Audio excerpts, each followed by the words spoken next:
Hi, welcome to Exploring the Illusion of Free Will. My name is George, and my co-host Nomi is not here for today's show. He'll be here soon. So today we're gonna talk about how I came to see my causal will. And okay, the idea is growing up. I mean, there are things that we kind of want, things that we want to happen, ways we want to be, things we want to do, just a lot of things that we would prefer to be a certain way. And and then what happens is you begin to realize, but wait a minute, I can't be the way I want to be. I can't do all the things I want to do.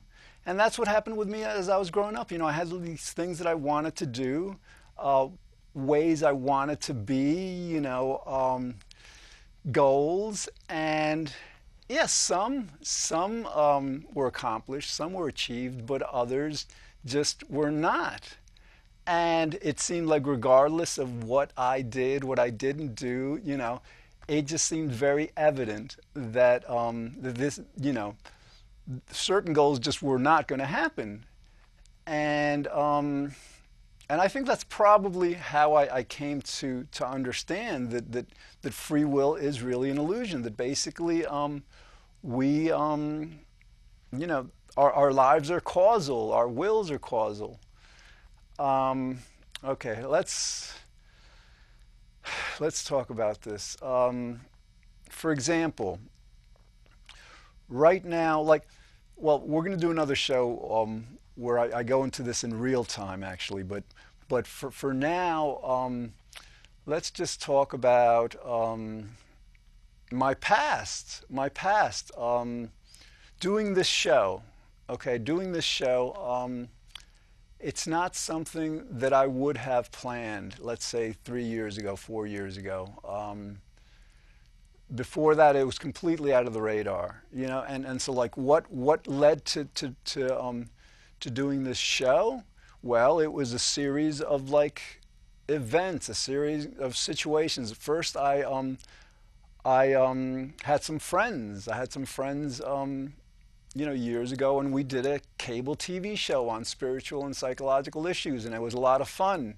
So I decided, well, all right, well, that ended after 30 episodes. I decided to do a show on happiness. So I did that for 3 years.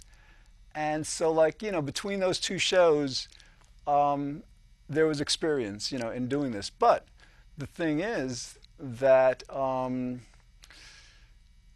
the conditions that set up this, this show here, what I'm doing now, what I'm doing in the present, were not up to me. That's the thing. In other words, the two friends that I did the first show with, I don't remember. I think one of them I met at a dance, a singles dance at nearby, and the other one I met through other circumstances. But it's like these things that I didn't have control of, kind of shaped my reality, shaped my world, that ultimately led to my doing this. And that's how you come to understand that free will is an illusion. Think about it. Think about it with people that you're close to, that you love, people you care about. In my life, I came to realize that, well, wait a minute. We want our relationships, our lives to go as pleasantly and as good as possible. Okay? Now, if we had a free will, our lives would go that way, at least in terms of what we say, to each other, and how we feel about each other. If we had a free will, we would be completely good and completely happy, incidentally, also. But that's the thing. That's the thing. You quickly come to realize that, well, wait a minute. I can't be the way I want to everyone that I would like. If I truly had a free will, I would be like, a perfect angel all the time. I would always know what to say. I would just I would have just very positive feelings toward everyone, toward everything, you know. And that's probably, that's one of the strongest indications, I guess, in my life that of having realized that no, we don't have free wills. The free will is an illusion. That again, if and I want to stop talking about myself because this is really about all of us. I mean, this, I'm trying to explain to you how I came to this understanding, but I want it to relate to all of us because we're all in the same situation. We're born into this world that we are given the the causal past, and we're getting into this on different other shows. We're not going to get into it on this show. The causal past is what makes things happen. It's cause and effect. Cause and effect. What happens in one time causes what happens in the next time. What happens the next time causes what happens in the time after that, on into the future. And if you notice, that causal chain goes back to before we were born. All right, so the idea is that this causal chain is what actually, very ironically, very curiously, leads us to believe that we have a free will. I mean, it's the strangest thing. I mean, because we're accustomed to illusions. There are various illusions that the nature has us perceive. For example, I mean, like years ago, many years ago, we all, were pretty convinced that the Earth was flat. And that, it couldn't be round, couldn't be an orb like we know it is now, because the people on the bottom would fall off. It's very simple. So ultimately we learned that gravity is what keeps us stuck to the Earth, and then the idea that it wasn't a flat Earth, that it's really an orb, made a bit more sense. Okay. We've got another illusion. Mother Nature loves to play tricks on us.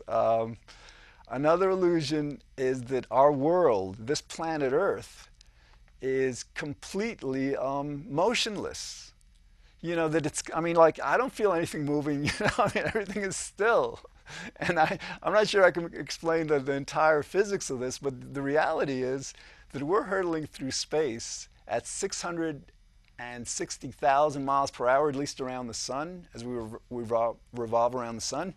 And it goes even beyond that, because like the sun, the whole solar system, the whole galaxy is traveling through space, at who knows what speed. But the point is that yes, there are illusions. Mother Nature loves to play tricks on us. Everybody's familiar with the mirage illusion, right? You're driving on a straight highway, you look into the distance, and you could swear there's water there. It seems all shimmery and. So anyway, so the idea is that for some reason, the causal past, and you could describe the causal past as God, if you'd like, within a religious context. The causal past, for some reason, had determined that we would all believe that we are the masters of our fate, that we could just do whatever we want and say whatever we want.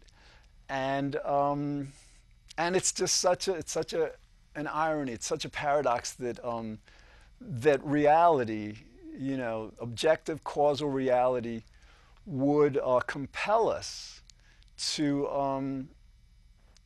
see life through this lens of an illusion, to believe that we really have a free will when again and we're going to do a lot of shows on this. Believe me, this may not make complete sense to you right now, but as we go through all the shows, you're going to come to understand that free will is in fact an illusion, that it has to be an illusion, that there's no other way this world could work except it being an illusion.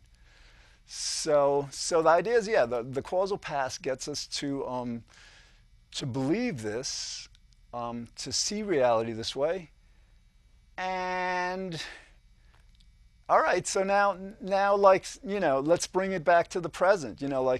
So basically, over the years, not being able to be the kind of person I wanted to be, not, and I would see that in other people also, just not being able to do whatever I wanted to do, got me to understand that that we don't have a free will. Free will is an illusion. And now it seems like the causal past, what really controls everything, is determining that it's time for not just me and a few other people who have explored this in detail, in depth, to understand this reality. The causal past is now determined that, well, who knows how long it'll take, and I'm really just guessing whether it'll happen or not. But evidence is mounting. It seems that we're in a period, in an age, where all of humanity is coming to understand that free will is an illusion. Okay, and that's a very powerful understanding, because it changes the whole nature of everything. And again, we're going to do shows on this. But again, I wanna stay with this theme of how I came to how we can come to understand that that free will is an illusion. Let's go to happiness. Okay, we're hardwired biologically to seek pleasure and avoid pain. That's who we are. That's what we do. I think all other organisms share this with us in general. Now, there's other imperatives. Okay, this is like the hedonic imperative. We seek pleasure, we avoid pain. There's also a moral imperative. We tend to do what we consider right at the time. In hindsight, it may not always be right, but we have this compulsion to do what we think is most right, makes the most sense, or the greater of two goods, the lesser of two evils, whatever. We're always like trying to do things as good as possible, to be as good as possible. And then this is related actually to the hedonic imperative, because like when we're good, we create happiness. And this is it. So think about this. Where's the camera? Okay, think about this.